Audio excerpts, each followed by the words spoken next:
আমার outing time কখন, এটা আমি চাইলে নারী নির্যাতন মামলায় আইনে মামলা করে দিতে পারতাম। আমার ফ্যামিলির শিক্ষা, ধৈর্য সহ্য করা, অন্যায়ের বিচার খোদাতলা করবে, পরকালে না এ জীবনেই করবে।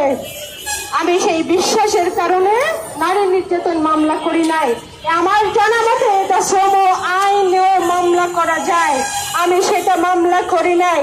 প্রধানমন্ত্রী তারেক রহমান যদি এই ছবির দৃশ্য যদি দেখে থাকে, আমার বিশ্বাস তার মায়ের প্রতি এককালে অবিচার হয়েছিল, নারীর প্রতি অবিচার কেমন এর কষ্ট উনি উপলব্ধি করবেন।